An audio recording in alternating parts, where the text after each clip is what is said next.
Alors, on va commencer. Jessie, tu as 33 ans. Yes.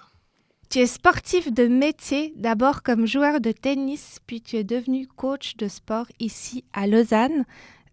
C'est comme ça qu'on s'est rencontrés, car tu m'as coaché pendant 1 an et tu as eu un grand impact dans ma vie. Je me souviens de plusieurs choses que tu m'as dites et qui ont été des prises de conscience pour moi. Tu m'as parlé de ta relation avec Dieu, avec la foi.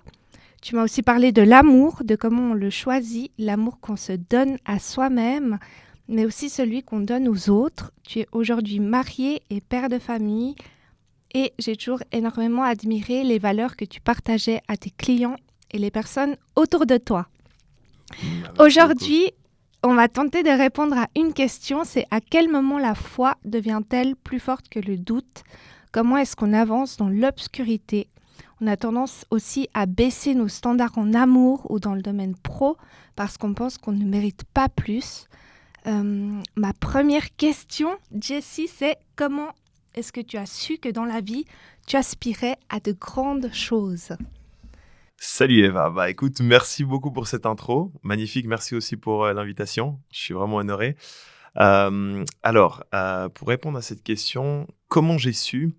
Je pense que c'était, honnêtement, je pense que c'était en moi, dans le sens, j'ai toujours aspiré à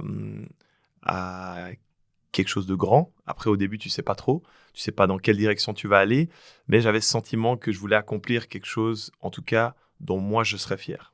Et après, petit à petit, ça a vite commencé pour moi avec le tennis. Puis après, il y a eu des différents parcours et étapes, mais disons, depuis très jeune, je dirais l'âge de 11-12 ans, je me suis dit, OK, je veux jouer au tennis, je veux être un champion de tennis. Voilà, ça a commencé comme ça. Et tu t'es dit, je veux être un champion de tennis et je vais me donner les moyens. Pour moi, il n'y avait pas d'autre option. Alors, des fois, on vit des déceptions en pensant tout le temps comme ça, mais ça nous permet aussi d'aller plus loin. Parce que je me suis dit, je serais top 10 dans les 10 meilleurs joueurs du monde à 11-12 ans.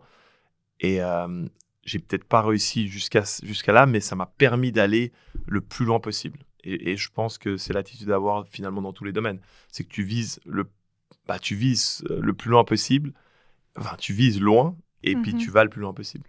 Tu vises haut et tu vas gravir un peu plus que si tu t'es dit, bon, je vais aller, je vais jouer un tournoi une fois dans ma vie, tu vois. Oui, oui. Donc, c'est un peu ça.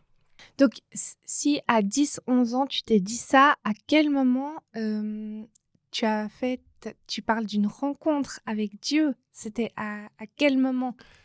Alors, ouais, la rencontre avec Dieu, c'était à peu près au même moment. Ok. Je devais avoir 11 ans. Je pense que j'ai toujours été croyant, mais tu sais, pour moi, il y a deux types de croyants. Il y a la personne qui dit, bah voilà, je crois en Dieu, mais finalement, la relation s'arrête un peu là. C'est une croyance, tu décides, tu dis, bon, je crois en Dieu, je préfère croire en Dieu que ne pas croire. Puis, tu as l'étape où tu sais que Dieu existe. T'as vécu quelque chose qui te dit, OK, j'ai découvert l'amour de Dieu. Et ça, c'est une autre étape. Et moi, je dirais que je l'ai rencontré, j'avais 11 ans, et c'était à l'église, et j'ai dit, OK, là, j'ai senti la présence de Dieu, je crois à ces choses qui sont écrites dans la Bible, et je les comprends mieux. Puis après, j'ai commencé à chercher. Et c'est à partir de là que ma recherche a commencé, en fait. Ok, mais à 11 ans, tu arrives gentiment dans l'adolescence. Alors ouais, il te reste jusqu'à 15 ans, 16 ans. Et je me souviens une fois, on faisait un coaching et tu m'avais parlé de ta relation, par exemple, avec l'alcool.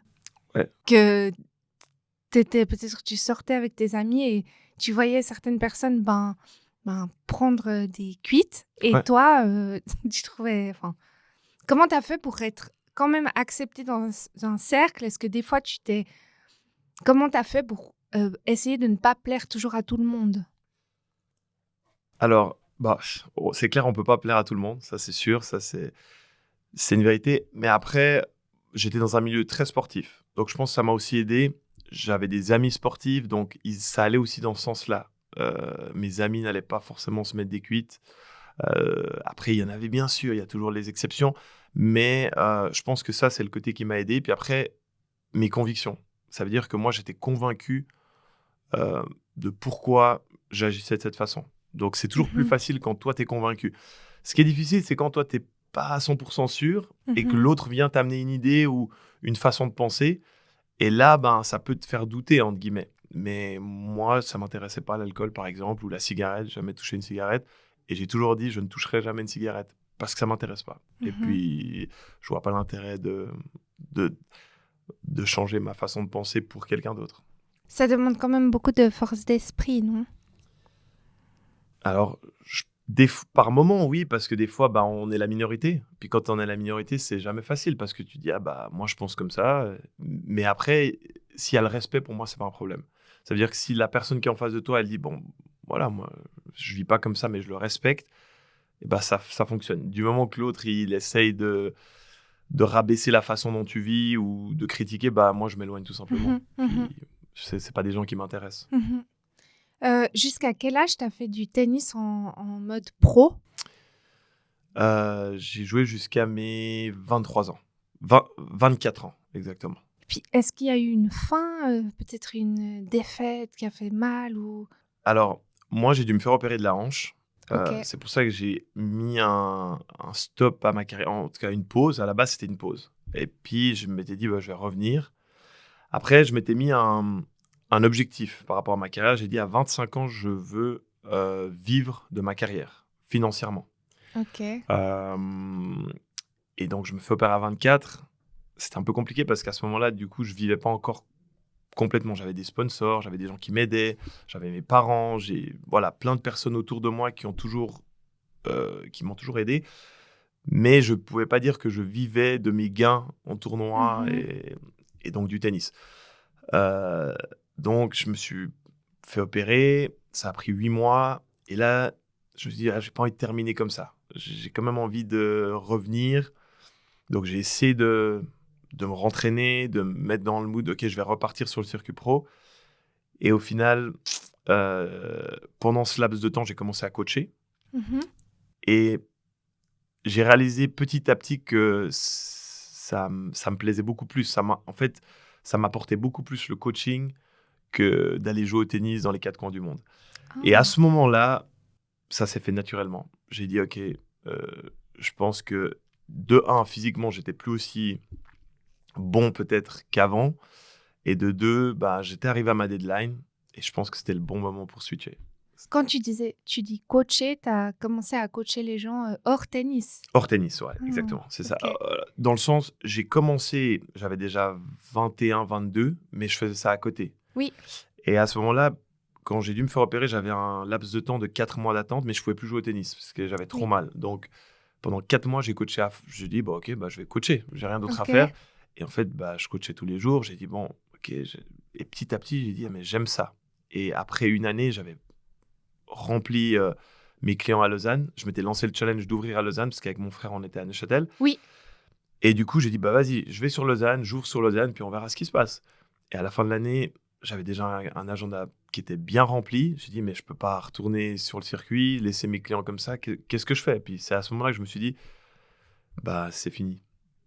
Ouais. Incroyable. Parce que on peut avoir peut-être une part d'ego. Enfin, de se dire non, moi je veux New York, je veux le monde entier, je veux Roger. Ouais, alors bien sûr que t'as le compétiteur qui dit, bah, qui veut toujours plus, qui lui, il se serait jamais arrêté. Qui est... Mais après, euh, j'avais envie aussi de construire ma famille. Parce que une carrière de tennis, c'est très solitaire. Tu te retrouves en Inde pendant un mois, tu connais presque personne, parce que Mhm. tu as plus les joueurs d'Asie qui vont venir en Inde. D'un coup, tu te retrouves en Bolivie, tu Ah ouais. connais deux, trois personnes, ok, mais des fois, tu es seul pendant des semaines, ou seul, on s'entend, j'ai des connaissances, mais Mhm. des fois, tu manges seul, des fois, tu es seul dans ta chambre pendant... Et ça, ben, sur le long terme, j'avais envie d'autre chose. J'avais Mhm. envie d'autre chose. Alors, j'étais prêt à sacrifier ce côté pour aller atteindre mes objectifs, mais je pense que j'ai accordé assez de temps à ma carrière de tennis. Et puis, je pense que c'était le temps. Je pense que c'était le bon moment pour switcher. Puis, j'ai eu aucun... Tu Tu sais, souvent, j'ai parlé à des anciens joueurs de tennis pro, Ouais. mais tu sentais qu'il y avait un goût D'amertume. amer. Ouais. Un goût amer dans le sens, ils, vou- ils, ils voudraient encore jouer. Moi, quand j'ai dit, OK, je switch, j'étais content de rentrer dans la suite de ma carrière et Oui, de ma vie, oui, en fait. oui, Ouais. oui. Ah. Et ça m'a fait, à ce moment-là, je savais qu'il était temps de switcher, en fait. C'était simple. Est-ce que avoir la foi, ça t'aide pour l'avenir ou tu te dis de toute façon, il y a quelqu'un de plus grand que moi qui... Ça doit être écrit dans la Bible, je l'ai malheureusement pas lu, mais il doit être T'as écrit encore le quelque temps. chose. Il doit être écrit quelque chose dans le sens t'inquiète, Ah oui, c'est ça que tu avais dit, les plans de Dieu sont toujours parfaits, c'est ça? Alors, moi, j'ai la conviction que chaque être humain sur la Terre, Dieu, il a des plans parfaits pour lui. Après, on prend tous des chemins différents. Je dis pas qu'on est tous sur ces chemins parfaits, parce qu'on a notre propre volonté. On ne suit pas toujours la volonté de Dieu, malheureusement pour nous. Mais pour ma vie, j'ai toujours cru que Dieu avait un plan. Donc, je me suis dit, OK, si c'est plus le tennis, c'est qu'il y a autre chose. Et quand j'ai vu, et souvent, pour moi, quand une porte, elle se ferme, il y en a une autre qui se rouvre.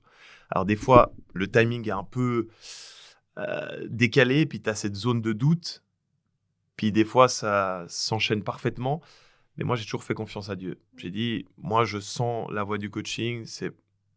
En fait, j'avais l'impression même que ma carrière de tennis, c'était ma formation pour coacher après les gens. Parce que tu apprends tellement sur la discipline, euh, le côté persévérance. Tous les jours, tu dois répéter, répéter, répéter. Qu'après, coacher une personne pour lui dire de s'entraîner 3 fois par semaine, pour sa santé, ça me paraissait super simple. Parce que moi, je viens d'ailleurs. Tu t'entraînes 4-5 heures par jour, tu perds le week-end, tu reviens le lundi matin, tu rattaques, tu vois. Et ça, ces disciplines-là que j'ai dû développer dans le tennis, eh ben, dans ma carrière de coach, elle est hyper importante. Mhm. Et donc, je pense que c'était aussi... Peut-être que moi, je m'étais dit, ah, bah, je vais jouer l'US Open, tu as parlé de New York Ouais. avant. C'était mon rêve. Mais en fait, Dieu, il avait un plan différent. Et au final, je suis hyper heureux. Donc, c'était certainement le meilleur plan. Tu vois. Oui, oui. Ouais. Quand tu as commencé le coaching, est-ce que tu t'es dit, je serai ce type de coach? J'imagine dans les coachs que j'ai en référence, par exemple David Goggins. Je sais pas Ouais. s'il est coach, mais pour lui, en fait, c'est va courir avec un pied cassé et ferme-la. Ouais. Ou il y a d'autres coachs qui disent, ben voilà, écoute-toi lentement, mais sûrement. Comment tu as jaugé, comment tu as trouvé ton style de coaching? Alors, je pense que ça se fait naturellement. Moi, je suis vraiment moi quand je coach. Je change pas d'attitude. Et pour moi, la clé du coaching, c'est de s'adapter à la personne que tu as en face de toi. Mhm. Parce que peut-être que cette façon de coacher, même si tu as le pied cassé, va courir, serre les dents, ça va fonctionner super bien sur 30-40% de la population, mais il y a les 70 autres, les 60 autres. Et en fait, le but, c'est que la personne qui est en face de toi, elle atteigne son objectif. Et il faut trouver le chemin. Pour moi, c'est ça. Ok. Donc, des fois, je vais être le coach qui va dire non, non, écoute-toi un peu. Si tu te sens fatigué aujourd'hui, entraîne-toi pas. Et avec quelqu'un d'autre, je vais dire si tu me rates un entraînement, prochain entraînement, tu auras 100 burpees pour démarrer. Et c'est deux personnalités différentes. Pourtant, c'est moi. Mais en fait, je m'adapte à la personne qui est en face de moi. Et donc, ça s'est fait assez naturellement pour Tu moi. tu t'adaptes à sa personnalité ou à ses besoins? Parce qu'on a beaucoup, tu sais, Alors, un mix des deux. Parce que, en fait, souvent, si tu regardes qu'aux objectifs, tu vas peut-être dégoûter la personne. Parce que si on regarde qu'aux objectifs, tu dis, OK, tu dois faire ça, ça, ça, ça, manger comme ça, comme ci, comme ça, pour atteindre ton objectif dans ce laps de temps, ce que toi, tu veux. Sauf que ta personnalité ne permet pas un parcours aussi rapide, aussi brutal, un changement aussi radical. Donc, je vais dire, OK, on va aller dans cette direction, mais je vais aller à ta limite à toi pour pas que tu abandonnes, mais quand même qu'on avance dans l'objectif. Donc, des fois, tu dois faire des compromis. Ça fait partie du deal. Et puis, des fois, ça reste quand même le meilleur moyen d'atteindre l'objectif. Parce que si quelqu'un qui n'a pas envie qu'on lui crie dessus ou qu'on soit un petit peu sévère avec, il va lâcher. Au bout d'un mois, tu es trop sévère, il va dire non, c'est pas pour moi. Donc, au final, tu as échoué. C'est ça c'est un peu ça on va dire, la nuance qu'il faut avoir entre une personne et une autre. Et tu as déjà coaché des gens en compétition?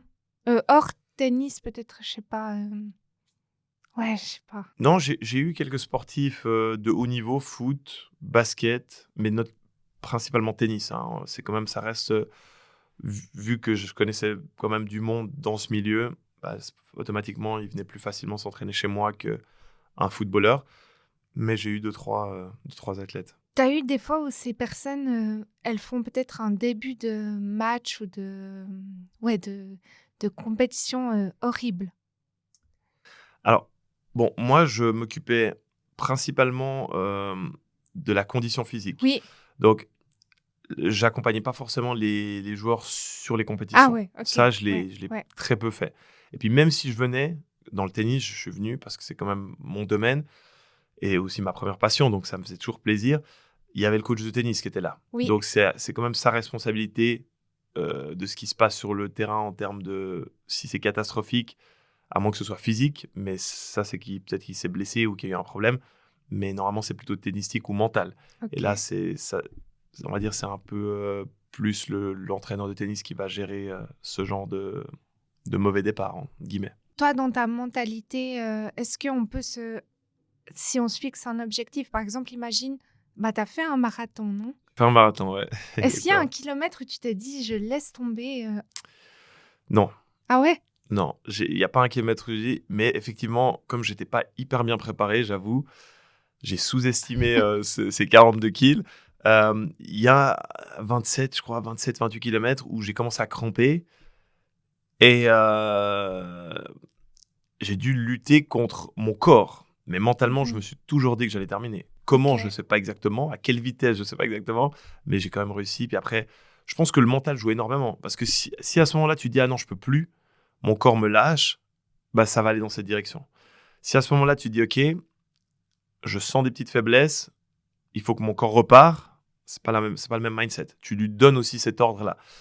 Après, des fois, ben, malgré ça peut arriver que des fois, ça se passe pas comme tu veux. Mais disons, je pense que ça joue quand même énormément. Puis on voit, dans les athlètes de haut niveau, le mental, c'est ce qui fait la différence entre un champion et un joueur professionnel standard. Est-ce qu'il y a un discours mental que tu donnes à tes clients? Un un discours un peu générique, quand on veut, on peut ou Non, j'ai pas vraiment de phrase, je t'avoue. Euh, Après, encore une fois, une phrase générique, elle pourra pas fonctionner chez tout le monde. Donc, toi, il y en a une qui va te marquer. Moi, il y en a certaines qui vont certainement marquer dans mon parcours. Mais quand tu as 50, 100, plus de 100 clients, tu dis, OK, bah, il faut trouver la phrase qui va lui parler. Donc, c'est plutôt des petites phrases à chacun. Oui, Et, ah, ouais, ça, je sens que ça va lui parler. Bon, je vais lui laisser un petit mot ou oui, je vais lui laisser un audio ou la prochaine fois que je la vois, je vais lui le dire. Donc, j'aurais pas une phrase type oui, oui. qui marche avec tout le monde, on va dire. Ce qui m'a marqué un peu dans les coachings qu'on a fait, c'était que tu me coachais pour le sport, mais tu avais aussi souvent une oreille pour, des choses que je te disais. Je commençais aussi à me lancer Ouais. et je t'ai aussi parlé une fois, et c'est ce qui m'a beaucoup marqué, de l'amour. Oui. Et je te parlais d'une personne et je disais: «Cette personne, elle est parfaite, mais elle a des addictions Donc, elle n'était pas ou parfaite. elle fume». Voilà. Non, mais c'est exactement ce que tu as dit, je Ouais. crois. C'est Ouais. donc elle est pas parfaite. Bon, de toute façon, personne n'est parfait, ça c'est sûr. Euh, Maintenant, oui, pour moi, le coaching, c'est pas que du sport. En fait, du moment que un coach, il pense que c'est que faire des squats et des pompes, pour moi, il a raté une partie de la vocation. Enfin, après, chacun voit à sa vision, en fait. C'est pas qu'il a raté, mais pour moi, le coaching, ça va au-delà de ça. C'est aussi euh, comment tu te sens aujourd'hui. Des fois, j'ai prévu quelque chose, je vois la personne arriver, je dis, oh non, on va pas pouvoir faire ça aujourd'hui, tu vois. Et en fait, on parle pendant 15-20 minutes, mais ça n'aurait eu aucun sens de faire ce que j'avais prévu. Et par contre, la personne va repartir bien mieux en juste discutant 20 minutes. Puis moi, j'ai l'impression que mon entraînement, il était pas comme j'aurais voulu, mais en fait, la personne qui est venue, elle est repartie exactement comme elle aurait dû repartir, boostée. Puis En fait, du coup, pour moi, la partie émotionnelle, elle est autant importante que la partie physique. Bien évidemment, après, tu peux pas faire que discuter. Je suis pas un psy Oui, et j'ai pas d'études oui, de ce oui, côté-là, mais par contre, je pense que tu dois avoir ce côté à regarder, ok, comment tu te sens en fait aujourd'hui. Et oui, ça, c'est oui, ma première question, c'est ok, comment tu te sens, comment t'es. Puis tu vois tout de suite, tu sens l'énergie. Tu dis, il y a un truc qui va pas. Donc j'aime bien gratter un petit peu, voir, ok. Puis après, certaines personnes, elles veulent pas. Donc je vais pas forcer, mais par contre, certaines personnes, elles s'ouvrent direct. Puis tu dis, ah, ok, bah, on va parler un petit peu. Puis en faisant du sport, en plus, ça fait du bien parce que ça te oui. permet de libérer un petit peu ce que des fois, t'oses pas dire, tu vois. T'es un peu dans un cocon. Mais justement, quand on a parlé de ça, en fait, moi, je me suis demandé, après, j'ai eu plein de questions sur...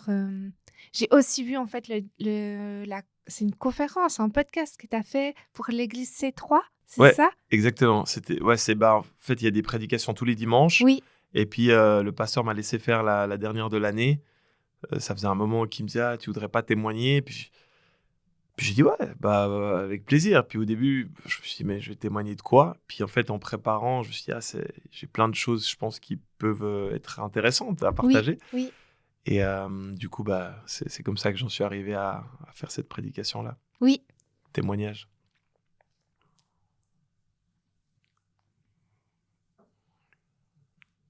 Et justement, dans ce discours que tu as fait, Oui. tu as parlé de 3 situations où Dieu t'a témoigné sa présence, je veux pas dire n'importe quoi.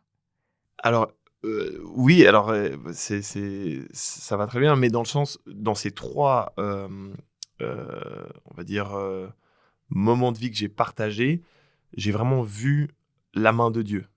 Mmh. La Oui. manifestation de OK, personnellement, j'avais aucune solution. Donc j'ai dit: «OK, je peux que m'attendre à Dieu» et dans ces 3 situations que j'ai partagées, bah, Dieu a répondu. Donc c'était un peu ça l'idée, c'était mon but dans ce message, c'était vraiment de booster la foi des gens en disant: «OK, bah, quand on arrive à nos limites, c'est là que Dieu, il peut intervenir». Mais le point de départ, c'est la foi. Sans la foi, Dieu peut pas intervenir et je suis convaincu que, en fait, dans tout ce qu'on fait, c'est pareil. Si j'avais dit à 11 ans, heu: «Ouais, j'aimerais bien devenir un joueur de tennis professionnel, mais c'est pas possible, c'est trop dur», bah, peut-être que j'aurais jamais joué sur le circuit. Pareil pour des études de médecine, d'avocat, de droit, peu importe. Si tu pars défaitiste et que tu crois pas en ton propre projet, qui va y croire? Mmh. Donc, pour moi, c'est vachement lié la foi en Dieu et aussi la foi que ça t'amène en toi. Parce que du coup, tu penses que tu es avec euh, le meilleur. C'est comme je donne toujours cet exemple-là à l'école. Tu as toujours en gym, tu as toujours un ou deux qui sont un peu plus forts. Mmh. Quand tu as le plus fort dans ton équipe, tu as l'impression que bah, tu sais que tu vas gagner ou tu as l'impression que tu es plus fort. Bah, Dieu, pour moi, Ah! c'est le number one. Donc, dans tous mes projets, je le prends avec moi parce que je me sens tout simplement plus fort et plus capable. Incroyable cette métaphore. Ouais, bah, ça m'est venu comme ça, mais c'est ça. En fait, pour moi, c'est un allié, Dieu. Et il faut le prendre comme ça. Tu as dit dans ton texte, tu as dit: «Une foi forte, c'est la porte d'entrée dans la destinée divine». Yes. Mais imagine, là, j'ai vraiment, des questions par rapport à comment on rencontre l'amour. Ouais, Parce que je trouve que c'est aussi très significatif de l'amour qu'on se porte à soi-même. Hem, Si par exemple une personne, elle va accepter que, la personne qu'elle fréquente, elle la traite mal ou tu sais, qu'on accepte des choses qu'en fait, on remarque que nos standards, ils sont hyper bas. ouais. Qui sont pas normales, entre guillemets. Des choses qui Voilà. sont pas acceptables. Mais moi, quand je t'ai parlé de cette personne, Ouais. peut-être j'aurais pu faire des concessions. Est-ce que est-ce qu'on rencontre la bonne personne au bon moment? Est-ce que ça existe vraiment ou est-ce que c'est une légende où on s'adapte à une personne parce que sinon on va terminer seul, en fait? C'est une très bonne question. C'est une très bonne question. J'ai toujours été convaincu de ça. Ça veut dire que pour moi, il y avait une personne qui m'était destinée et j'allais la rencontrer au bon moment. Bien évidemment qu'il y a la vie, donc tu peux pas anticiper des erreurs de parcours, des mauvais choix. Ça fait partie de la vie. Mais par contre, jamais dans ma vie, je me suis dit, OK, je vais aller en dessous de ça. Tu vois, de ce standard-là, de OK, j'ai ma vision de l'amour, c'est ça. Et c'est pas, ah bon, bah, c'est OK. Pour moi, Ok. c'est pas ça l'amour. C'est comme un job. Pour moi, tu peux pas arriver à ton job et puis dire, ouais, bon, bah, c'est mieux que rien. Tu passes 40% de ta vie à ton job. Donc, si tu l'aimes, si tu l'aimes pas, euh, si t'es pas content d'être là, c'est long, hein. Mais on est en Suisse, il faut payer les factures. Oui, alors il y a des périodes, comme je t'ai dit, il y a des périodes où tu vas dire, OK, par exemple, je vais bosser juste pour faire de l'argent pour payer les factures, mais sur le côté, tu vas quand même développer ce que tu as envie au fond de toi. Tu vois, c'est ça. Après, il y en a certains, ils vont direct trouver leur vacation. Moi, j'ai jamais fait un job que j'aimais pas, Ouais, par tu exemple. m'avais dit ça. Après, j'ai eu cette chance-là. Je dis pas que j'aurais pas pu le faire. Si demain, je dois faire un job pour payer mes factures, je vais le faire. Mais par contre, j'abandonnerai jamais le rêve de, OK, j'ai envie de vivre de ce que j'aime. Et moi, Oui. je crois pertinemment que quand tu fais ce que tu aimes, quand tu es passionné par ce que tu fais, automatiquement, tu vis de ça. Parce Oui. que Ah. ça fonctionne. Parce que tu es bon là-dedans, vu que tu aimes ce que tu fais. Pour moi, ça va ensemble. Et c'est pour ça que le coaching, ben, ça marche pour certains. Et souvent, les gens ils me disent, ouais, le coaching, c'est dur, faut trouver des clients, etc. Moi, ça n'a jamais été difficile parce que pour moi, c'était ma vocation.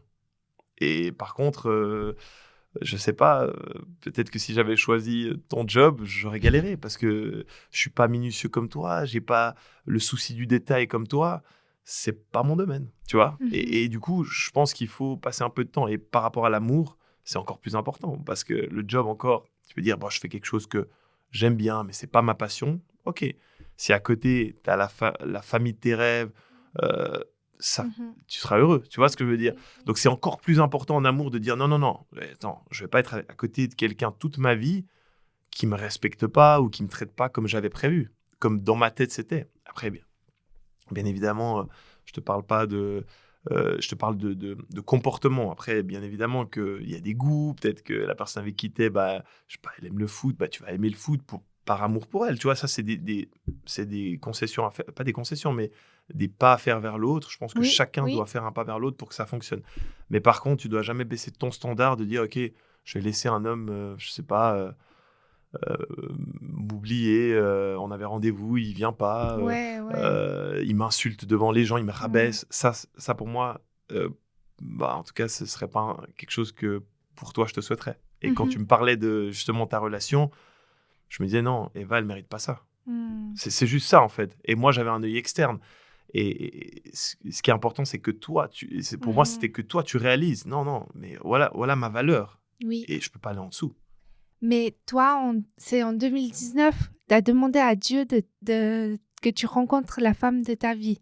C'est ça? Exactement. Alors, j'ai toujours eu ce rêve de fonder une famille, d'avoir une femme, euh, une personne avec qui tu fais le reste de ta vie finalement. Et j'avais ma carrière de tennis avant, donc bon, je voyais pas comment c'était faisable sur le moment, donc je me posais pas trop de questions. Quand j'ai arrêté ma carrière, j'ai commencé à coacher. Je me suis dit, ok, bah là, je commence à me stabiliser. Là, j'ai l'espace gentiment pour une femme, une famille, construire quelque chose. Et il y a un moment, j'ai dit, ok, 1 année, 2 ans, rien. Je dis adieu, ok, maintenant, je suis prêt, j'ai envie de passer à l'étape supérieure. Comment tu lui dis? Juste par curiosité, c'est un discours intérieur ou c'est quand tu pries ou tu vas à Alors, l'église? moi, je vais toujours parler à Dieu comme je te parle à toi. Ça veut dire, Ok. c'est pour moi, il y a des gens, ils vont voir un psy. Voilà, et tu viens, tu dis, bah voilà, j'ai ça. Moi, Dieu, c'est mon psy. Ça veut dire, je viens, je suis dans ma chambre, je me mets à genoux, ou même pas, tu peux rester assis, peu importe, et tu fermes les yeux, et tu dis, bah écoute, je lui parle en fait, comme un ami. Et c'est ça, des fois, que les gens, euh, ils oublient, ou peut-être qu'ils comprennent pas, c'est que Dieu, il n'est pas dans le ciel loin. Il est là, en fait, il est proche, et puis tu peux vraiment lui parler comme quelqu'un qui est à côté de toi. Et c'est à ce moment-là que des choses incroyables peuvent se passer. Et donc, j'ai dit, écoute, j'ai envie de rencontrer ma femme, j'ai envie de construire ma famille. Donc, cette année, j'ai envie que ça se passe. Et puis, je pense que Dieu aime le challenge. Parce que on est des challengers. Il y a du challenge sur la terre. Tu vois que l'homme est à la poursuite de challenges, tu vois, dans les sports extrêmes, tu vois, des gens qui créent des compagnies de malades. Le challenge fait partie de notre monde. Donc, je pars du principe que si l'homme a ça en lui, c'est Dieu qui a permis que l'homme a ça en lui, et ça en lui, tu vois. Donc, je pense que Dieu est un Dieu de challenge. Donc, il faut le challenger des fois. Il faut lui dire, écoute, moi, je veux ça. Et même dans la Bible, on voit des hommes de Dieu qui l'ont challengé, qui ont dit, je veux voir ta manifestation, je veux que quelque chose se passe, sinon, j'avancerai pas. Et Dieu a toujours répondu. Mais ça part de nous, tu vois. Ça part d'une étincelle de foi. Du moment où tu lui as demandé ça et du moment où tu as rencontré la femme de ta vie, il s'est passé combien de temps? Il s'est passé environ 9 mois, 9-10 mois. Mais tu vois, moi, je serais d'avis que si je fais ça, cette conversation avec Dieu, par exemple, Ouais, ou la chose en laquelle je crois qui est plus grande que moi, ouais, bah après, je sors dans la rue et imagine, je vais à la Migros, ouais, quelqu'un me laisse passer devant à la file à la caisse, ben, je me dis, c'est bon. Ah, c'est bon, Dieu, il m'a entendu, c'est lui. ouais. Comment tu as distingué? Alors, je pense que quand en fait, ce qui est difficile, c'est quand tu rencontres pas la bonne personne. Mhm. Là, tu as des doutes. Mais quand tu rencontres la bonne personne, tu n'as plus de doutes. Et en fait, pour moi, euh, quand il n'y a pas de doute, bah, c'est que c'est bon. Du moment que tu vas rencontrer cette personne qui t'a laissé passer, ok, sur le moment, tu vas dire, waouh, est-ce que c'est ça? Ok, tout d'un coup, tu vas lui parler. Puis il y a des choses qui vont te dire, attends, ça connecte pas, ça matche pas. Tu vois ce que je veux dire? Donc Dieu va vite te permettre de comprendre, ok, non, non, ça c'est juste un gars qui était sympa, qui t'a laissé passer. C'est pas l'homme que je t'ai réservé, tu vois? Par exemple, je te donne l'exemple que j'ai repris, l'exemple que tu as pris. Mais dans ce que tu as dit à l'église, c'était que tu avais parlé à ton ami de cette fille que tu avais rencontrée. Oui, oui, Et lui, il a dit, ben, si on reprend ce que tu as dit, c'est il a dit, ben, elle veut pas se marier, je crois, ou tu exactement. vois. Elle veut pas d'enfant. Mais alors toi, ça aurait pu. Ça aurait pu me casser, ouais. Ça aurait pu surtout que c'est mon meilleur ami qui m'a dit ça, donc Oui, oui. quelqu'un en qui j'ai vraiment confiance. Mais après, i je suis toujours ce que j'ai dans le cœur. Mhm. Je peux prendre conseil de personnes. Des fois, tu sais pas exactement si tu partir à droite, à gauche. Tu parles avec une personne, tu dis: «OK, il m'a dit ça», mais je vais toujours demander une confirmation à Dieu dans mon cœur. Parce que pour moi, Dieu, il te parle, tu vois? Avec des convictions, heu et sur le moment, quand il m'a dit ça, je me suis dit: «Oh». Moi, j'ai pas vu ça dans cette fille. J'ai j'ai j'ai pas eu le temps de lui parler vraiment comme j'aurais voulu, donc j'ai dit: «OK, j'ai envie de lui parler plus». Donc j'ai dit: «Je fais un step de plus». Mais ça veut pas dire que et encore une fois, ça veut pas dire que je vais aller à un premier rendez-vous, que je dois la marier. Donc Ouais. je me suis dit: J'ai envie d'aller plus loin». Et après le premier rendez-vous, j'ai compris pourquoi. J'ai dû aller plus loin et je me suis dit: «Non, je vais pas m'arrêter à elle veut pas se marier, elle veut pas d'enfant. Dieu, c'est un peu compliqué». C'était pas trop il y avait certaines choses qui étaient un peu différentes de ma Mhm. vision, Oui, oui. mais après au final, tout s'est aligné et c'était pas exactement elle avait posé des mots, mais c'était pas ce qu'elle voulait au fond d'elle. Donc si j'étais pas allé plus loin, bah, je serais passé à côté de la femme de ma vie, tu vois? Donc Comment on sait que c'est une évidence, que ce soit pour un travail ou pour l'amour? Comment on sait quand c'est juste, quand c'est le grand oui et pas le ouais, ouais, on verra plus tard, ouais, ouais, ouais. heu, bah, je pense que le grand oui, tu l'as qu'une fois. C'est mon avis. Après, le grand après, je dis pas qu'il y a des personnes qui te correspondent, qui peuvent être bien traitées et avoir des belles histoires. Mais je pense que le grand oui, tu l'as une fois et quand tu le vis, tu le sais. Mhm. Mais je le savais pas avant de le vivre, donc je pouvais pas je m'imaginais quelque chose, puis quand tu le vis, tu dis: «Ah ouais, c'est ça». Mais j'aurais pas pu le décrire ou c'est c'est quelque chose, je pense, que tu dois vivre pour comprendre. Et et par contre, ça m'a permis de comprendre, que qu'est-ce que c'était pas, en fait. Parce que toutes les fois où, tu discutes avec quelqu'un, tu dis: «Ah». peut-être cette personne peut te correspondre, mais en fait, pas du tout. Par rapport à ce que, voilà, je vais dire, par rapport au véritable amour, ça n'avait rien à voir, tu vois. Mhm. Et bah, ouais, c'est intéressant. Après, si tu peux pas le calculer, tu peux pas dire, ok, maintenant, mais c'est ce qui m'est arrivé à moi, après, en tout cas. Est-ce qu'on peut changer les gens? Euh, Comment ça a changé les gens? je pense, par exemple, je sais qu'il y a une personne qui va écouter cet épisode Ouais, et sa relation, elle a rencontré quelqu'un de super, ok. Mais pas ça. Parce que je suis en train de. mais voilà, cette personne, elle sortait elle était presque encore déjà dans une autre relation quand ils se sont rencontrés, tu vois, pas forcément libre. Cette personne, elle lui a jamais dit qu'il y avait quelqu'un d'autre. Ok, Elle l'a découvert parce qu'elle a été un peu une espionne. ok. Et ben, tout est super sauf ce lourd secret. Et en fait, de moi, mon avis extérieur, c'est que ben non, rien n'est super. Si Hmm. Mais alors, est-ce qu'on peut changer? Est-ce qu'on peut faire est-ce que la personne, elle peut se repentir et on fait table rase de tout et on dit: «OK, c'est notre grand amour» ou est-ce que ça commence avec des papillons tout de suite et il y a pas de C'est une bonne question. Euh, Moi, je crois que chaque histoire est différente. Chaque histoire est unique. Euh, et moi, je crois pertinemment au pardon, on repart à zéro. Maintenant, euh, c'était pas ma vision de l'amour. Donc, pour moi, j'aurais pas, ça aurait pas été ce que j'avais, ça aurait pas été mon rêve.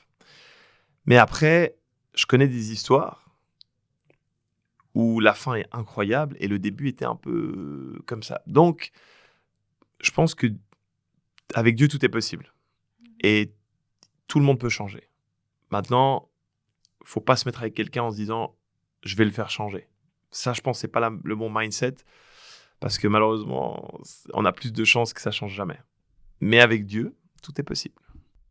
et comment on se prépare à rencontrer l'amour Hmm. personnellement? Est-ce que toi, oui, je crois, tu l'as expliqué que tu as fait un jeûne, mais Ouais, imaginons si on croit pas forcément en Dieu, ouais, mais on croit en quelque chose de plus grand que ouais. nous, ou on a la foi en quelque chose, comment on se prépare? Alors, moi, je pense que peu importe, avec ou sans Dieu, c'est super important de préparer le terrain. Parce que trop souvent, tu l'as dit là, juste avant, la personne est sortie d'une relation à peine, elle est repartie dans une autre. Si tu veux attirer une personne exceptionnelle dans ta vie, il faut que le terrain soit prêt. Parce que cette personne exceptionnelle, elle mérite aussi que tu sois exceptionnel. Ça va dans les deux sens. Et si ton terrain, t'es à moitié brisé, t'as pas encore, t'es encore dans la colère, t'es encore dans euh, la tristesse d'une relation passée, ou si dans ta tête, t'es pas encore prête à t'engager, voilà, peu importe finalement le frein ou le mur, ben ça va pas fonctionner parce que tu vas pas attirer la bonne personne. Il faut que la personne qui soit en face de toi, elle voit tout ce, tout ce que tu as à lui apporter, comme toi, tu vois tout ce que cette personne elle a à t'apporter. Donc, ça va dans les deux sens. Et moi, je vois trop souvent des discours de personnes qui veulent la femme parfaite. Elle est comme ci, elle est comme ça, elle est comme ça. Puis en fait, mais toi, tu fais quoi pour avoir cette femme parfaite? Mais tu vois, parce que c'est ça aussi. Et quand tu dis j'ai jeûné, ça, c'était une toute petite partie de ce que j'ai fait. Moi, pour moi, la préparation, elle était dans toutes les années avant, où j'ai décidé de pas m'engager avec une femme si j'avais pas cette conviction-là. Donc, d'attendre aussi, d'être seul pendant des années. Toutes ces choses-là font aussi que, pour moi, j'ai pu avoir, après, ce cadeau. Mais Et- est-ce que tu t'es dit à un moment donné, je vais terminer tout seul? non, non, non. Parce que j'étais persuadé, encore une fois, ça rejoint les plans parfaits de Dieu. Je me suis dit, non, je peux pas, il n'a pas ça pour moi. Et quand bien même ça devait arriver, je me serais dit que c'était les plans de Dieu. C'est-à-dire que j'aurais d'autres façons de m'épanouir sur cette terre, qui ne seraient pas avec une famille. Il y a plein de gens qui sont seuls, mais qui peuvent ou qui n'ont pas d'enfants, ou voilà, mais qui sont heureux. Donc, et dans la Bible, tu vois, l'apôtre Paul, qui est l'apôtre qui a écrit tout le Nouveau Testament pratiquement, euh, il était seul. Et il a fait ce choix-là. C'était un choix. Il s'est consacré à Dieu. Pour moi, c'était beau aussi. Mhm. Je sais pas ce que j'aurais voulu, mais si c'était la volonté de Dieu, j'aurais suivi. J'aurais accepté, tu vois. Mhm. Euh, Tu es devenu papa. Oui. Qu'est-ce que ça change Qu'est-ce que ça a changé dans ta vie? Est-ce que c'était... je me demande si... En fait, je me posais aussi la question si t'as tellement la foi, mais est-ce que des fois tu ressens des peurs? Et quand il arrive des événements aussi incroyables et transformateurs qu'accueillir un enfant, est-ce que tu as quand même des moments où tu te dis: «Ah, j'ai peur de pas être assez ça ou ça»? Ah, bien sûr, la peur fait partie. Pour moi, enfin, je pense qu'il y a personne qui a jamais peur. C'est ma théorie. Maintenant, c'est comment tu deals avec la peur. C'est ça, finalement, le secret. C'est que dès qu'il y a une peur qui arrive, tu dis, OK, non, moi, je crois que, je dis n'importe quoi, ton- ta femme elle est enceinte, tu dis, ah, mais est-ce que ça va bien se passer l'accouchement? T'as jamais vécu ça? Est-ce qu'il va pas y avoir un problème? Bien sûr que tu as des pensées qui peuvent arriver, mais après, non, tout va bien se passer. Je fais confiance à Dieu. Euh, on est allé jusque-là, c'est pas pour avoir des mauvaises surprises. Donc, ok. Puis en fait, tu te nourris de pensées positives. Oui. Tu te nourris. Alors, il y en a qui vont appeler la pensée positive, il y en a qui vont l'appeler la foi, peu importe, finalement. Mais disons que pour moi, ça a vraiment un impact sur ta réalité. Donc, oui, j'ai peur, mais je laisse pas la peur prendre la place. Oui. Comment ça t'a transformé de devenir papa? Euh, Honnêtement, c'est la plus belle chose que j'ai vécue sur cette terre. Euh, et j'aurais jamais pensé que ça pouvait amener autant. En fait, là où je suis toujours surpris, et encore aujourd'hui, parce que ça, il a 2 ans et demi, mais chaque fois je suis là, en fait, il me fait devenir la meilleure version de moi-même. Parce que je pense que tous les parents, ils veulent être un exemple pour leurs enfants, ils veulent leur donner le meilleur. Et du coup, tu te pousses à manger plus sainement parce que tu dis non, mais je veux pas donner ça pour mon fils. Donc, moi qui suis dans la santé, entre guillemets, la nutrition, la forme physique, je suis allé encore plus loin. Je dis non, mais moi, les additifs, les trucs. Pour lui, je voulais absolument rien de mauvais pour son corps. Et du coup, j'ai changé aussi pour moi. Je suis allé encore un step au-dessus. Et ça, ben, c'est un exemple tout bête, mais après, la façon de parler. T'as pas envie de montrer de l'agressivité, t'as pas envie de te mettre en colère. Alors moi, je suis quelqu'un qui me met pratiquement jamais en colère, donc c'est pas forcément. Mais du coup, tu vas encore chercher à parler mieux, avoir encore plus de respect, à montrer qu'il faut être reconnaissant, dire merci, tous des petits trucs comme ça. Puis du coup, tu montres l'exemple, puis du coup, tu deviens une meilleure personne. Donc ça, c'est le côté qui m'a le plus impacté. J'ai dit, punaise, waouh. Et l'amour, bien évidemment, l'amour d'un enfant, où en fait, tu réalises que t'es son univers à lui. Il n'y a que la maman, le papa au début. Et tu dis, bah, sans nous, il est. En fait, tu es à la charge d'une personne à 100%. Et ça, c'est une responsabilité. Mhm. Mais c'est une super aventure. Est-ce que toi, parce que aussi je me réfère beaucoup à cet épisode de podcast de l'Église, mais j'ai trouvé ça tellement inspirant. Tu le dis que ton père, Oui, il est prêtre. ouais. Mon papa était Ah, pasteur. Ouais, ok. exactement. Exactement. Était. Disons, il avait une église. Maintenant, il n'a plus une Ok. église, mais ça reste un homme de Dieu. Est-ce que ta relation avec ta famille t'a aidé à te construire en tant que père, toi? Ou même en tant qu'être humain avec toutes les valeurs que tu as, la foi? Bien sûr. Ouais, bien sûr. Moi, je pense que ton cocon, ta famille, elle va définir une partie de qui t'es. C'est sûr à 100%. Après, bah, tu as deux options. C'est que des fois, tu as un bon exemple à la maison et des fois, t'en as pas. Et il y a des personnes qui n'ont pas eu le bon exemple et qui ont réalisé qu'ils ne voulaient pas créer ça. Mhm. Et grâce à ça, ils deviennent une meilleure version. Puis tu en as d'autres comme moi où j'ai une famille incroyables, des parents aimants qui ont toujours tout fait pour moi. Et là, je me dis, OK, j'ai envie de construire ça.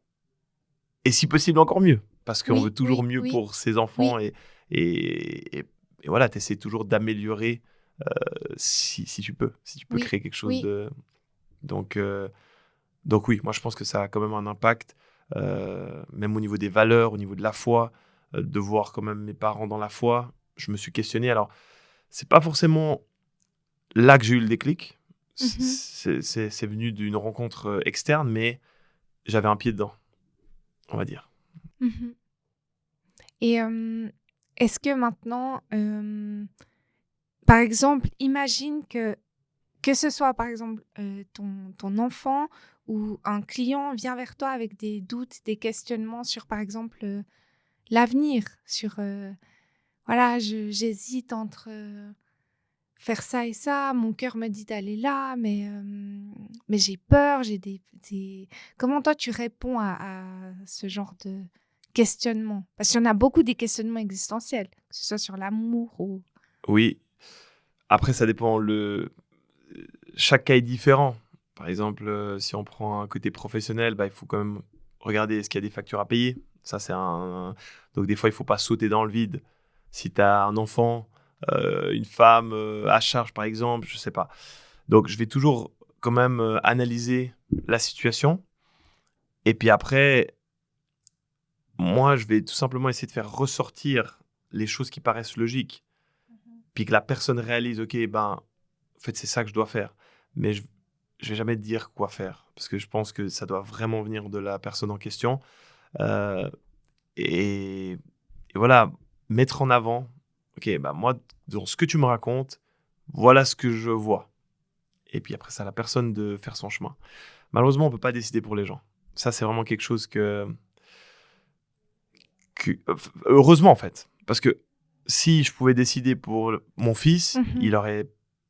il créerait pas sa vie. Il Ouais, vivrait ouais. tout simplement la vie que je lui ai créée ou que j'ai décidé qu'il est. Donc, ce serait pas intéressant. Et si on revient à Dieu, Dieu lui-même nous oblige rien. Il nous a laissé le libre arbitre. C'est la chose qu'il a donnée à tout le monde. Donc, tu peux décider de dire, OK, Dieu n'existe pas. Mhm. Je marche sans Dieu sur la terre. Ou tu peux dire, non, Dieu existe, je marche avec lui. Donc, ça, si Dieu a laissé ce choix, nous, on doit aussi le faire. Donc, conseiller, aider. Si tu me demandes, OK, qu'est-ce que toi tu ferais, je te dirais. Ah, Mais je vais pas te dire qu'est-ce que toi tu dois faire, tu vois. ok. Donc, voilà, c'est comme ça que j'essaierai de conseiller soit ma cliente, soit un ami, soit mon fils. Avec tout le monde, je fonctionnerai de la même façon. Mais quand tu dis il y a le libre arbitre, mais avant tu as dit il y a aussi le plan parfait, c'est ça? Que Oui, tu es persuadé que Dieu a un plan parfait pour nous. Mais alors, comment ça coexiste? parce que le plan parfait, c'est pas forcément celui que tu choisis. Il y a un plan parfait, mais il faut le choisir. Il faut mettre les actions, les bonnes actions pour que ce soit possible, pour que Dieu puisse ouvrir les portes qu'il avait prévues. Si ça part pas de toi et de tes actions, ce sera un plan complètement différent. Parce que alors dans ce cas-là, tu me diras ouais mais alors le plan parfait de Dieu pour X ou Y qui a réussi ça, il y a tellement de cas, tellement Ouais, de ouais. catastrophes, tellement de malheurs. Tu dis ok ouais, le plan parfait, ils sont pas parfaits pour tout. Enfin, selon moi, ils sont pas parfaits pour tout le monde. Donc moi, je pense qu'il y a un plan parfait. Il y a toujours un bonheur parfait pour chacun, mais il faut le chercher, il faut le trouver et il faut le vouloir. Donc c'est pour ça qu'il y a le libre arbitre. Donc ça, en fait, mais est-ce que j'imagine le plan parfait comme par exemple des rails de train. Ouais, Mais si on déraille pendant... Mais tu te rends compte si, en fait, quelqu'un est en train de dérailler et croit qu'il est sur son plan parfait. ouais. Comment on sait? Mais après, je pense que oui, on le ressent. Enfin, Je pense que tu le ressens. Je pense que tu le sais au fond de toi. Mais en fait, encore une fois, si tu cherches mhm.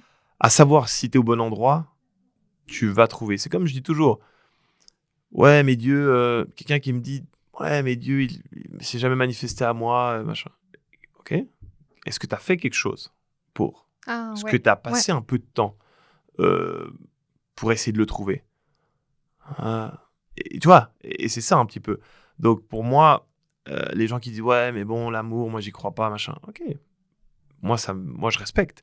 Mais est-ce que tu as fait en sorte de le trouver? Tu vois, est-ce que tu mets en place les choses?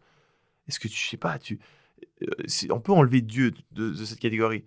Est-ce que je sais pas, tu regardes des podcasts sur l'amour? Est-ce que tu regardes est-ce que tu prends des conseils auprès de professionnels qui pourraient t'indiquer des directions? Tu vois, est-ce que tu investis du temps pour être une meilleure personne? Tu vois, tout ça, ça fait partie de ce que tu désires, mais ce matin, j'étais en train d'écouter une vidéo d'un podcast, puis il disait tout le monde veut être riche, mais personne ne veut faire les efforts. C'est exactement ça, en fait.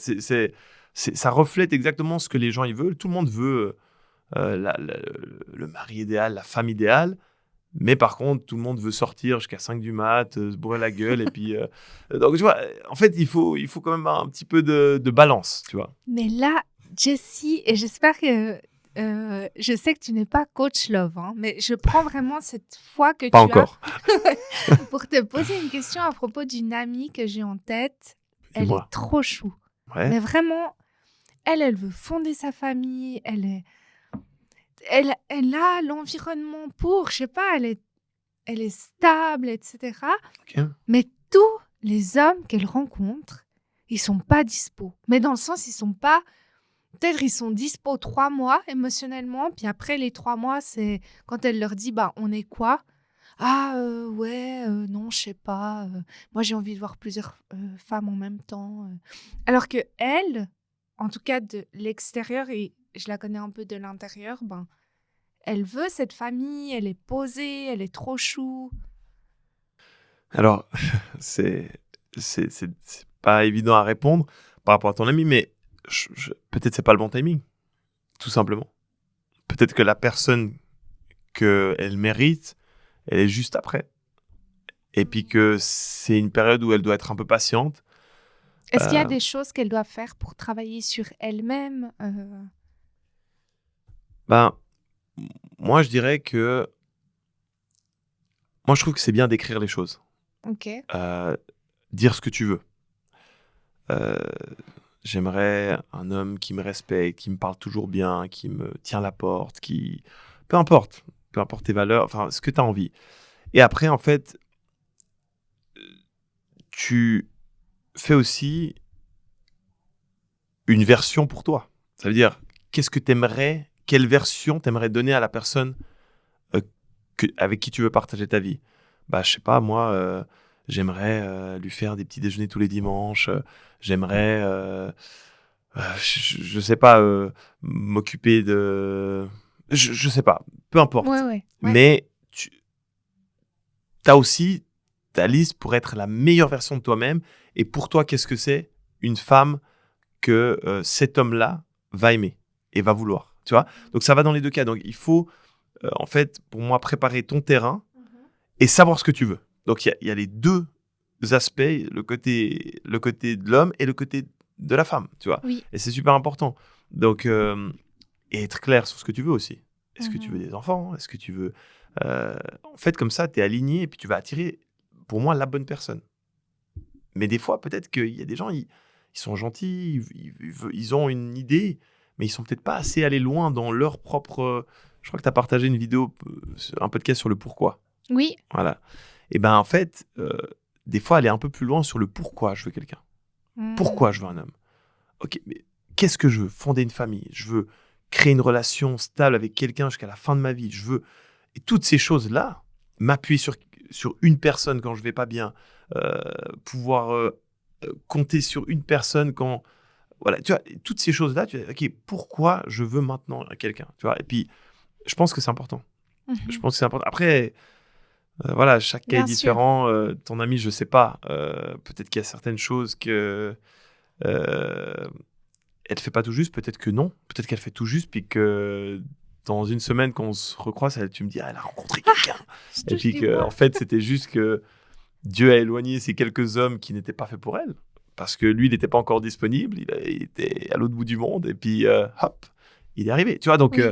après, ça, c'est vraiment... Oui. C'est vraiment... On peut pas lire l'avenir, hein.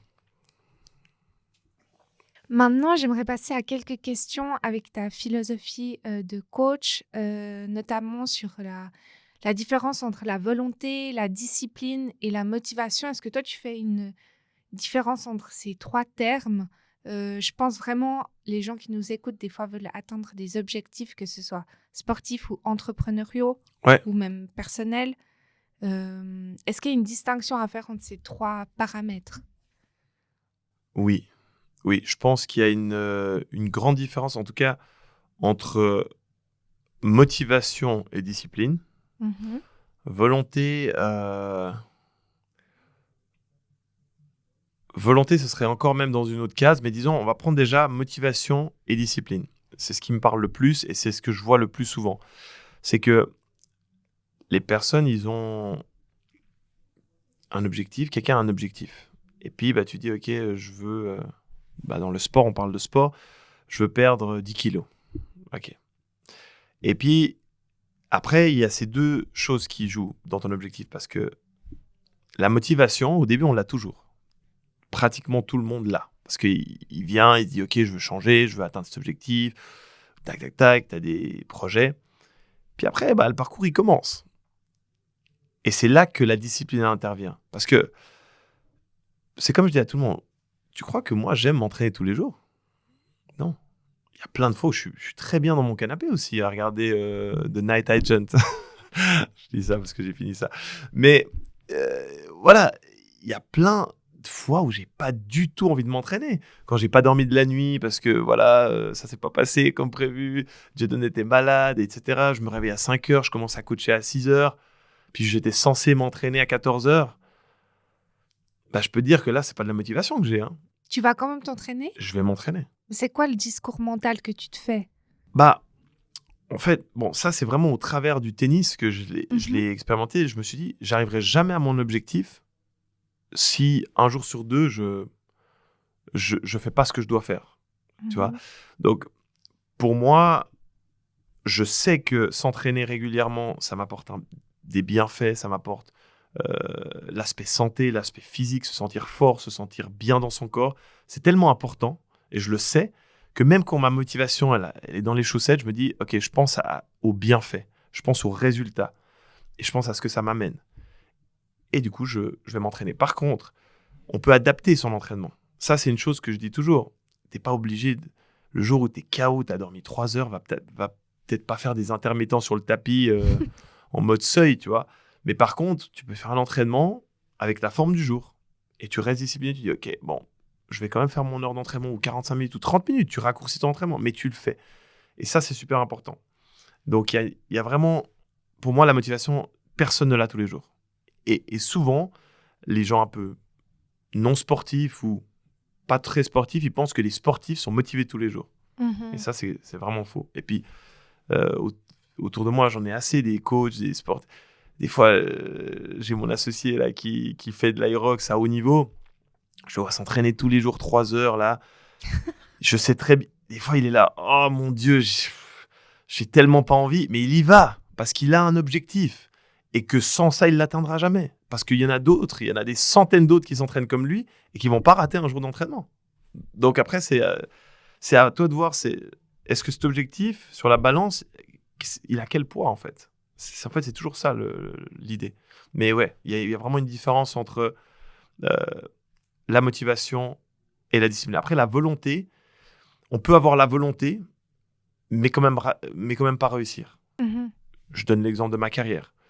J'avais la volonté d'être top 100 ou même top 10, mais j'ai pas réussi à aller aussi haut. Pourtant, selon moi, j'ai donné tout ce que j'avais. Donc, la volonté, elle suffit pas tout le temps pour atteindre tout ce qu'on veut. Est-ce que tu penses, tu l'as expliqué en début de podcast, mais est-ce que tu penses que c'est parce que tu avais un plan B que tu n'as pas été...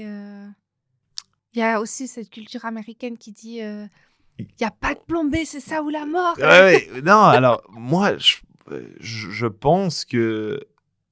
Enfin, je pense que si tout le monde se dit je veux devenir numéro 1 mondial, il y en a quand même 99% qui vont échouer. Donc, on peut pas toujours, mais disons, c'est la mentalité qu'il faut avoir pour aller le plus haut possible. Ça, Oui. c'est sûr et certain. Oui. Et après, il y a des objectifs qui sont plus durs que d'autres. Si tu dis, je veux obtenir mon papier d'apprentissage, c'est un peu plus facile que si tu dis, je veux gagner Roland-Garros. Parce qu'il y en a Oui. peut-être un ou deux dans les 10 dernières années. Ouais, non, parce qu'il y a eu Nadal, mais il y en a un par année. Alors que chaque année, il y a des milliers de personnes qui ont leur papier d'apprentissage. Donc, c'est pas le même niveau de difficulté. Mhm. Mais disons que il faut partir du principe que t'as pas le choix. Moi, je pense que cette mentalité américaine, elle est bonne. Elle amène le meilleur. Et est-ce qu'on doit faire des choses qu'on n'aime pas? C'est sûr. Ah ouais? Pour atteindre un objectif. Mais même, je dirais, pour construire le mental, je pense qu'il y a 2 écoles ou même plus, où toi, t'aimes pas forcément nager, non? C'est ce que tu as dit? J'aime pas forcément nager. Ouais. Mais maintenant, est-ce que tu vas te mettre une motive où tu vas te dire: «Ben, maintenant je veux construire mon mental, je veux aller explorer, cette partie de moi qui déteste la natation pour X, Y raison Ouais. et je vais me faire, un challenge de 2 kills, par jour», par exemple? Ou alors il vaudrait mieux que tu travailles sur tes forces? C'est sûr, il faut faire des choses qu'on n'aime pas. Il faut aller dans la difficulté. Et ça aussi, c'est un aspect. Notre société ne veut plus aller dans le dur. C'est un fait. Et pour réussir dans un domaine, il faut aller dans le dur. Tu es obligé de vivre des moments difficiles. Parce que sinon, tout le monde le ferait. Si c'était facile, tout le monde le ferait. C'est une phrase qui est connue. Et donc, pour moi, et même si on reprend par rapport à Dieu dans la Bible, on voit bien que, et c'est ça souvent que les gens, ils disent, ouais, mais Dieu, j'ai vécu ça, si Dieu était là. Mais Dieu n'a jamais dit que ce serait facile. Il a dit, j'ai un plan parfait. Il n'a pas dit que c'était facile. Tu vois, c'est deux choses différentes. Et ça, c'est hyper important pour moi de comprendre que quand on a un objectif, il faut accepter qu'il y a des moments qui sont durs. Après, il y a des gens qui peuvent t'aider, il y a des outils que tu peux utiliser, il y a des méthodes qui peuvent t'aider, mais la phase de difficulté, elle doit être présente. Ça, c'est sûr.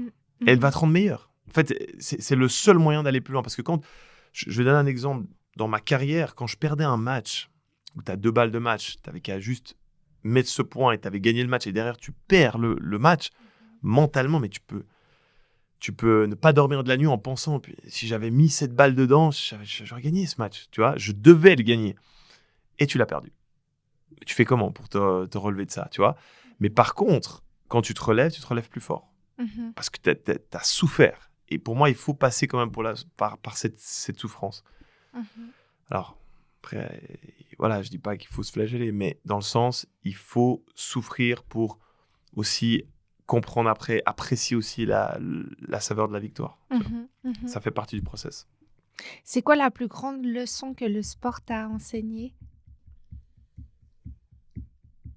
L'humilité, je pense. Dans quel, Bah, qu'il y a toujours plus fort que toi. Ça veut dire que tu peux gagner le tournoi de ta rue, t'es le meilleur. Après, tu passes à une étape supérieure, régionale. Tu dis, oh, il y en a qui jouent bien là. Ok. Ah, je suis pas si fort que ça. Ah, tu gagnes les régionaux, hop, tu passes au national. Tu dis, oh, il y en a qui sont encore. Et après, tu passes à l'international. Et en fait, tu réalises qu'il y a toujours quelqu'un de meilleur que toi. Et ça rend humble. Tu te dis, ok, bon, je vais pas dire je suis le meilleur parce qu'en fait, je suis pas le meilleur. Après, ça veut pas dire que tu dois pas penser que tu es capable de battre tout le monde, mais tu dois juste tu réalises juste qu'il y a il y a du niveau. oui, Et puis oui. ça, je pense que c'est ce que le sport m'a amené. L'humilité, ouais. Et si aujourd'hui, il y a quelqu'un qui nous écoute et qui, peut-être n'ose pas, faire un choix qui sera décisif pour, la suite de sa vie, par exemple, une personne qui se rend compte qu'en fait, elle a baissé ses standards depuis toujours Mhm. et aujourd'hui, elle se dit: «En fait, j'aspire à mieux dans ma vie». Ouais. C'est quoi la première étape que tu lui conseillerais de faire? Bah, moi, je dis toujours, si tu crées pas un changement, il n'y aura pas de changement. C'est-à-dire que si ta situation, elle te plaît pas et que tu as envie du coup, par exemple, là, tu me donnes l'exemple de j'ai baissé mes standards, donc cette vie-là, elle me plaît pas. Je veux réaugmenter mes standards, mais j'ai peur. Bah, rappelle-toi juste que t'es pas satisfaite là où t'es. Donc, ça vaut le coup de sauter. Maintenant, bien évidemment, qu'est-ce que je lui conseillerais? Un premier step. euh, Un premier step, c'est une bonne question. Ben, le premier step, je pense, ce serait d'écrire sur une feuille ses standards. Qu'est-ce que tu veux? Ça, c'est le premier step. Ça ne veut pas dire que tu arriveras forcément à les respecter tout de suite, parce que bah, il y a peut-être des étapes à passer, mais au moins, tu sais ce que tu veux. Et une fois que tu sais ce que tu veux, tu peux mettre les choses en place pour y arriver. Donc, la première chose, c'est, OK, qu'est-ce que je veux? Voilà, ce serait mon conseil. Tu es dans une situation que tu n'aimes pas, ou tu n'es pas satisfaite, prends une feuille et dis là où tu veux être. Et tu penses que chacun a cette situation satisfaite qu'il attend, qu'au bout du tunnel, il y a cet endroit qui nous correspond, qu'on peut aspirer à plus. Alors, oui, j'en suis certain, mais on va dire, c'est mon côté de foi qui parle. Mais même si on prend, si on est un peu plus terre à terre, si tu fais rien, tu restes dans cette situation. Donc, tu restes dans une situation dont tu n'es pas satisfaite. Donc, pourquoi pas prendre le risque? Tu vois, ça c'est ma théorie. Ça veut dire que il faut bouger pour aspirer à quelque chose de différent. Mhm. Mais oui, moi, j'y crois. Moi, je crois que tout ce que tu veux voir s'accomplir dans ta vie, tu peux le réaliser d'une certaine façon. Des fois, c'est pas exactement la façon dont tu l'as pensé. Mhm. Peut-être que ton plan, il a été fait d'une façon, il se réadapte. Mais la finalité, pour moi, il y a toujours une finalité qui est magnifique. En tout cas, c'est possible. On va arriver à la fin. Est-ce qu'il y a une phrase ou une citation que tu aimes, qui t'accompagne dans ta vie de tous les jours, que tu aimerais partager avec nous? Alors, vu que le thème, c'est la foi, ouais, j'en ai une. C'est d'ailleurs le verset de mon mariage. Fais de l'Éternel tes délices et il te donnera ce que ton cœur désire. Donc, mets en premier Dieu et tu auras tout ce que toi, tu aurais pu rêver ou même au-delà. Donc ça, c'est ce que j'ai expérimenté dans ma vie. C'est la phrase qui a le plus de sens pour moi dans ma vie. Et euh, je pense que ça peut parler à certains. Parce que des fois, on est tellement focalisé sur notre problème, nos problèmes, que on n'a pas le temps pour Dieu ou pour faire confiance à Dieu. Mhm. Et du coup, eh ben, en fait, on reste sur notre problème. Alors que pour Dieu, c'est facile. Donc, occupe-toi d'abord de comment tu dois te comporter, de comment tu dois agir et comment tu dois être devant Dieu. Et après, le reste, ça suivra. Et si quelqu'un te dit, ben moi, je crois pas en Dieu, mais je crois en quelque chose de plus grand que moi, Alors, je ou en remplacerai rien. Dieu par